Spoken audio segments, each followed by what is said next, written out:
Today, we're gonna look at some RotMG statistics. Aren't you excited? What makes all the difference is that these are official data released from the game's creators themselves. If you followed along on Reddit or Facebook, if anyone even follows RotMG on Facebook, why would you do that? That's so weird, holy shit. And if you have, you might have seen these deatho graphics before. For seasonal purposes or just experimental purposes, they just showcase what players die to. I'll try to pick out the ones that I found the most interesting. Also, there were some other statistics they also released, which differs from these deatho graphics. They went ahead and clarified some things on the rarest items in the game currently. And also, I'll just show you some of the Facebook posts they've made, because it's quite ridiculous what they've been posting through the past. First up, we have the deatho graphic for the Lost Halls in June 2020. So what we get out of this is, players die a lot to the sentry apparently.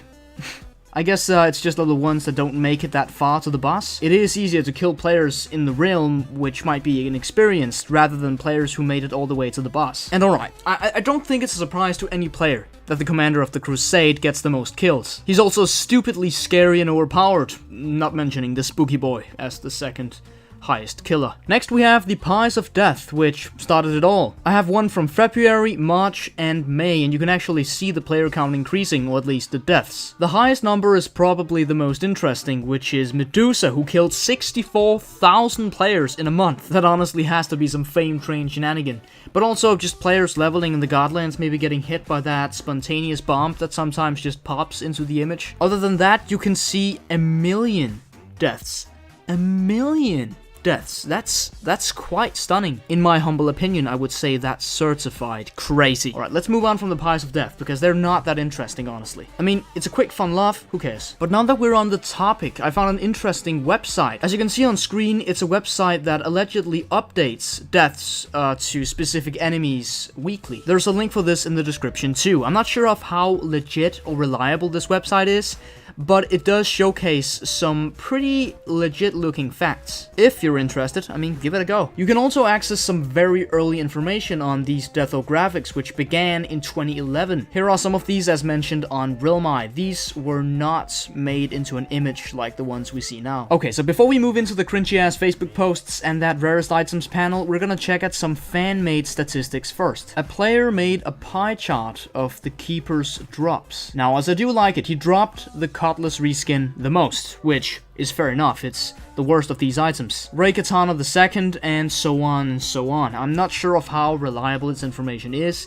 You're free to check out the post by this user. That'll also be in the description if you want to see how he did it, why he did it, and if it's even legit to begin with. Second fan-made information up, we have Valiforth with this Void drop and NBC drop statistics. You know what I like to see? The Dominion armor being the rarest on NBC. I can relate to that in many ways. These are allegedly from 1,000 runs. The lowest chance white bag on NBC is the Marble Seal, and on the Void, it's the Void Bow. I find that a bit peculiar, but I guess that's the statistics. If you were to try and represent these drop rates statistically yourself, I think this would be the correct way to go. Do as many runs as you can and just collect data on them. Yet again, I'm not to say that they're incredibly reliable, but I mean, it just serves a good picture of how rare these items are. Alright, now we can look into the info dump that was made from January 2020 to June 2020. The most popular dungeon that takes the win with quite a margin. You could literally just add the snake pit onto the Undead Lair and it still wouldn't beat the Sprite World. For the most popular consumable, the dexterity is second?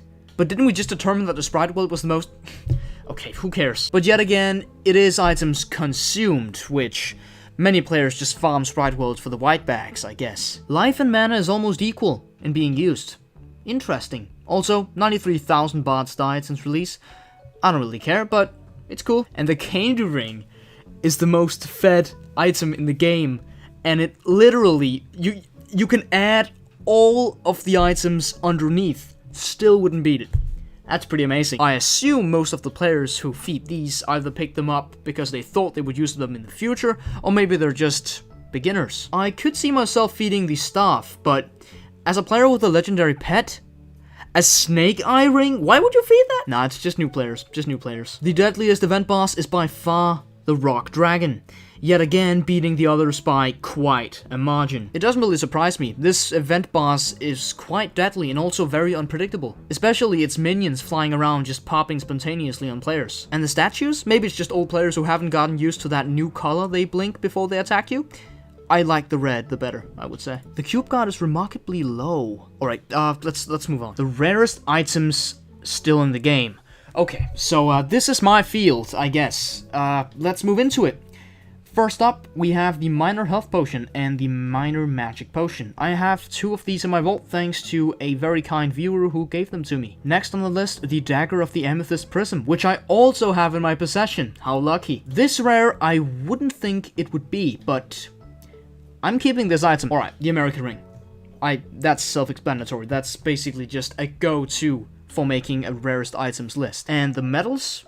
Maybe people are just less likely to save the bronze medals than the silver and gold, which, I mean, makes sense. Second on the list, the Jade Beetle, awarded to the winning guild in the Tomb Runner event. Quite a rushing ring, I would say, and surely the number 1 item, the Abyssal Trophy, only awarded to 25 players total. What's interesting about the statistic is the still in-game text, which stands right below the rarest item. That indicates that something like the numbered health potion might not exist anymore. Do know that this list has nothing to do with the rarest drops, as in the lowest drop rate percentage. It merely showcases the item possession of players in game. I guess that settles it from June 2020. These are the rarest items still in the game, with a unique item ID. What about the beer slurp? Maybe we should have a look at the vanity pets section on Realmeye. Now, that's something I would like to know, because I don't really think there's more than 5,500 players who have these in their possession. It might just be me, but I just like to doubt a list like this, because a plain out answer like that, a bit unsatisfying. Alright, let's move on to the Facebook posts. I'll just play some very wonderful music while you watch these abominations.